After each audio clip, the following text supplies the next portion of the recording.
श्रोता की कथा सुनने के लिए हमको महाभारत की कथा पर ध्यान देना पड़ेगा। महाभारत का प्रसंग सुनाने लगे। कहा यदा मृदे कौरव संजयाना वीरे स्वतो वीर गतेषु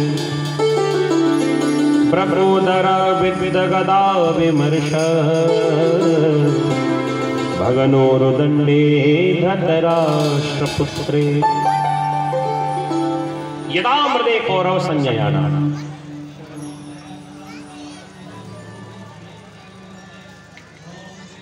जिस समय महाभारत का युद्ध चल रहा था और महाभारत के युद्ध में बड़े बड़े वीर गति को प्राप्त हुए। बड़े गौर से सुनिएगा। यदा मृदे कौरव संजयानाम, कौरवों में आपस में युद्ध हुआ। आपस में ही तो हुआ था। हम लोग ये कहते हैं कि कौरव और पांडवों का युद्ध हुआ, लेकिन ईमानदारी से बताओ पांडव कोई अलग है क्या? पांडु के पुत्र होने के नाते उनको पांडव कहा गया, लेकिन थे तो वो भी कौरव ही। आपस में ही राज्य की संपत्ति के लिए, राज्य के लिए आपस में युद्ध हुआ। बड़े बड़े वीर गति को प्राप्त हुए। वीरे स्वतो वीर गतिम गतेषु, द्रोणाचार्य, कृपाचार्य, बड़े बड़े योद्धा जब समाप्त हो गए, कई माताओं की गोद सूनी हो गई, कई सुहाग उजड़ गए। इतना भयंकर महाभारत का युद्ध हुआ।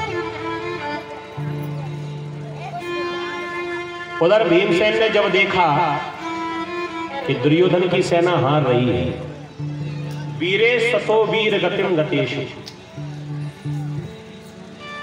ब्रकोदरा विद्गदा विमर्श, ब्रकोदर नाम है भीमसेन का। भीमसेन ने देखा कि ये दुर्योधन हार रहा है, इसके 99 भाई समाप्त हो गए, अकेला बचा है, इसकी सेना भी हार मान रही है, तो यही अच्छा मौका है। भीमसेन ने तुरंत अपनी गदा उठाई और इतना जोर का प्रहार दुर्योधन की जंघाओं पर किया कि दोनों जंघें टूट गई। ब्रकोदरा विद्गदा विमर्श भगनोरुदंडे धृतराष्ट्रपुत्रे। दुर्योधन दोनों ही जब जंघें टूट गई, धड़ाम से पृथ्वी पर जाकर गिर पड़ा। प्राण तो नहीं निकले, क्योंकि इसको वरदान है कि जब तक सुख और दुख बराबर स्थिति में नहीं होंगे तब तक नहीं मरेगा। जीवन में दुख ही दुख होगा तो भी नहीं मरेगा, और सुख ही सुख होगा तो भी नहीं मरेगा। वरदान कितना विचित्र लिया। सुख और दुख जब एक ही समय में होंगे बराबर, तो ही मेरे प्राण निकले। जैसे ही पृथ्वी पर जाकर गिरा, प्राण तो नहीं निकले, इतने में सूर्यास्त हो गया।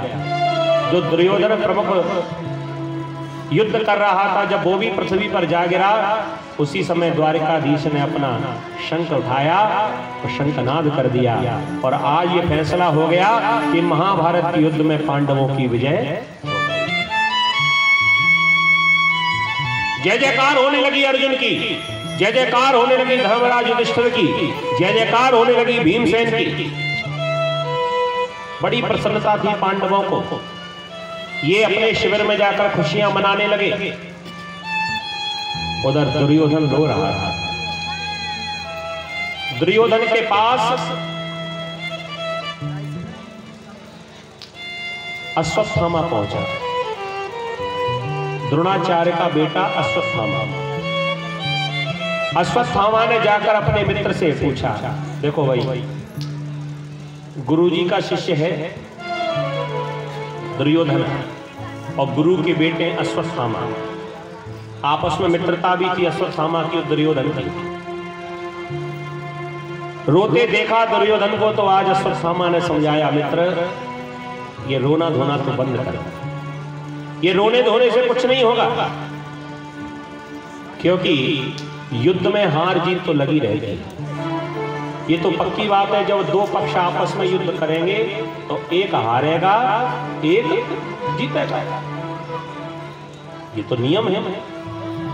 तो अब रोने धोने से क्या प्राप्त होगा, इसलिए शांत हो जाओ, अपनी हार स्वीकार करो और रोना बंद करो।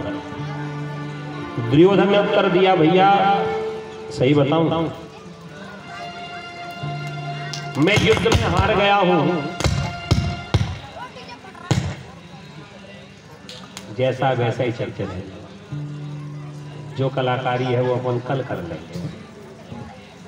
बोलिए भक्तवत्सल भगवान की।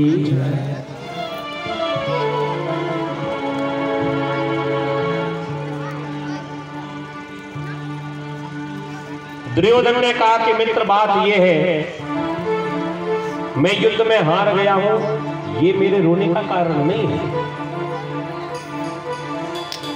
और ना ही मेरे भाई समाप्त हो गए हैं इस कारण रोता था। तो फिर क्यों रोते हो? रोने का कारण इतना है कि हम 100 भाई और पांडव 5 भाई। ध्यान से सुनिएगा कारण, हम 100 भाई, पांडव 5 भाई, उन 5 में से एक भी नहीं मरा और हम 100 में से एक नहीं बचा। बस चिंता इस बात की है, रोना इस बात का है कि हम सारे समाप्त हो गए और हमारे दुश्मन का बाल भी मांगा जाए। आज के समय में जीव अपने दुखों से दुखी नहीं है जितना पड़ोसी के सुख से दुखी है। हम कितने भी दुखी हो जाएं, अपना कष्ट सहन कर जाएंगे, लेकिन पड़ोसी का सुख सहन नहीं है। अश्वत्थामा ने कहा, देखो भैया वो बुरा तो ना लगे, ये आज जो तुम्हारी हार हुई है इसका कारण भी आप ही हो, ये कारण भी आप ही हो। ना ही तुम